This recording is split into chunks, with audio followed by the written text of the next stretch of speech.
بسم اللہ الرحمن الرحیم۔ صرف 5 منٹ کا مدرسہ قرآن و حدیث کی روشنی میں 12 شوال المکرم۔ نمبر 1، اسلامی تاریخ۔ حضرت خولہ بنت ثعلبہ رضی اللہ عنہ کا تعلق قبیلہ خزرج سے تھا۔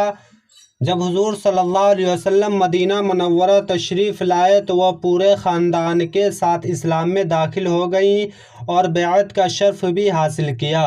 ان کے شوہر اوس بن صامت رضی اللہ عنہ نے سب سے پہلے ان سے زہار کیا، یعنی یوں کہا کہ تو مجھ پر میری ماں کی پیٹھ کی طرح ہے۔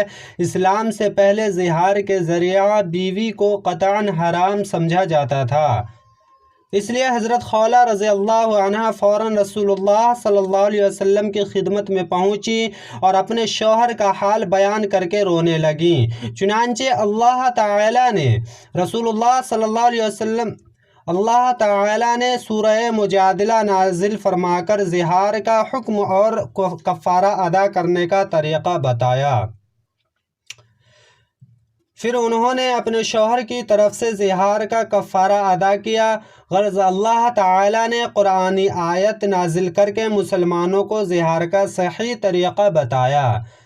حضرت خولہ رضی اللہ عنہ بڑی شیرین زباں گفتگو میں مہارت اور وعظ و نصیحت میں بڑی جرأت رکھتی تھیں۔ امیر المؤمنین حضرت عمر فاروق رضی اللہ عنہ جیسی عظیم شخصیت کو بھی بلا کسی خوف و جھجک کے نصیحت کر دیا کرتی تھیں۔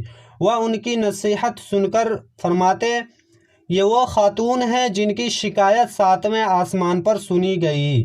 حضرت عمر رضی اللہ عنہ کے دور خلافت میں ان کی وفات ہوئی۔ نمبر 2، حضور صلی اللہ علیہ وسلم کا معجزہ۔ زید بن ارقم رضی اللہ عنہ کے بارے میں پیشین گوئی۔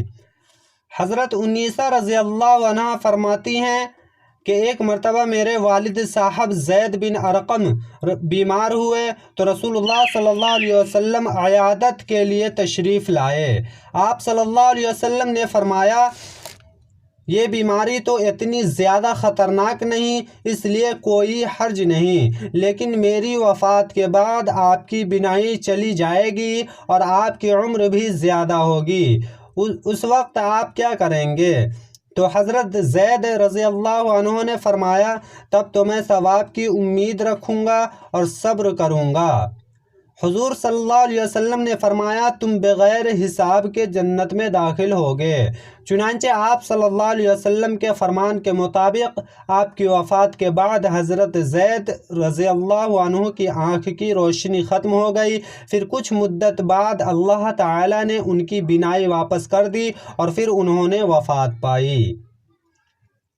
نمبر 3، ایک فرض کے بارے میں۔ عدت شوہر ہی کے گھر میں گزارے۔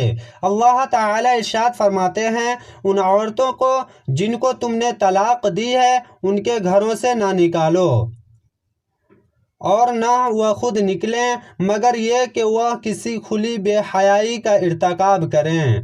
فائدہ: عدت کے دوران شوہر کے ذمہ واجب ہے کہ جس بیوی کو طلاق دی ہے اس کو اپنے گھر میں رہائش فراہم کرے، اور عورت کے ذمہ واجب ہے کہ وہ شوہر ہی کے گھر میں عدت گزارے اور کہیں نہ جائے، البتہ کوئی سخت مجبوری ہو تو اور بات ہے۔ نمبر 4، ایک سنت کے بارے میں۔ دشمن سے بچنے کی دعا۔ رسول اللہ صلی اللہ علیہ وسلم جب کسی قوم سے خوف یا ڈر محسوس کرتے تو یہ دعا پڑھتے، اللہم انا نجعلک فی نحورہم ونعوذ بک من شرورہم۔ ترجمہ: اے اللہ، ہم تجھ کو ان دشمنوں کے مقابلہ میں پیش کرتے ہیں اور ان کے شر سے پناہ چاہتے ہیں۔ نمبر 5، ایک اہم عمل کی فضیلت۔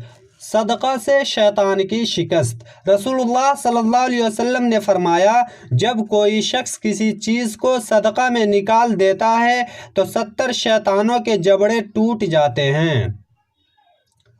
نمبر 6، ایک گناہ کے بارے میں۔ ظالموں کی مدد کرنا بھی ظلم ہے۔ قرآن میں اللہ تعالیٰ فرماتا ہے، تم لوگ ظالموں کا ساتھ مت دو ورنہ تم کو بھی جہنم اپنی لپیٹ میں لے لے گی اور اللہ تعالیٰ کے علاوہ تمہارا کوئی مددگار نہیں ہوگا، پھر تمہاری مدد نہیں کی جائے گی۔ نمبر 7، دنیا کے بارے میں اپنا مال کیا ہے؟ رسول اللہ صلی اللہ علیہ وسلم نے ارشاد فرمایا، بندہ کہتا ہے کہ میرا مال، یعنی جو شخص دولت مند ہوتا ہے وہ اپنے مال پر بہت فخر کرتا ہے کہ میرے پاس بہت دولت ہے۔ حقیقت یہ ہے کہ اس کے مال میں جو کچھ اس کا ہے وہ صرف 3 چیزیں ہیں۔ ایک تو وہ جو خدا کی راہ میں دیا اور آخرت کے لیے ذخیرہ کیا، دوسرے وہ جو کھایا اور ختم کر دیا، تیسرے وہ جو پہنا اور پھاڑ ڈالا۔ ان تینوں چیزوں کے سوا جو کچھ ہے ان سب کو وہ لوگوں کے لیے چھوڑ کر چلا جانے والا ہے۔ نمبر 8، آخرت کے بارے میں کیا قیامت ہنسی مذاق ہے؟ قرآن میں اللہ تعالیٰ فرماتے ہیں، جو گھڑی جلد آنے والی ہے وہ قریب آ پہنچی، اللہ کے سوا کوئی نہیں ہے جو اس کو ہٹا سکے، تو کیا تمہیں اس پر حیرت ہے اور اس کا مذاق اڑا کر ہنستے ہو اور روتے نہیں ہو جبکہ تم تکبر کے ساتھ کھیل کود میں پڑے ہو۔ نمبر 9، طب نبوی سے علاج۔ کلونجی میں ہر بیماری کا علاج ہے۔ رسول اللہ صلی اللہ علیہ وسلم نے فرمایا، کلونجی میں موت کے علاوہ ہر بیماری سے شفا موجود ہے۔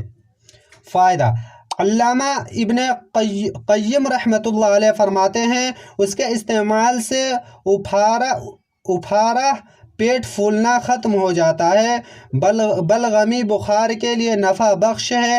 اگر اس کو پیس کر شہد کے ساتھ معجون بنا لیا جائے اور گرم پانی کے ساتھ استعمال کیا جائے تو گردے اور مثانے کی پتھری کو گلا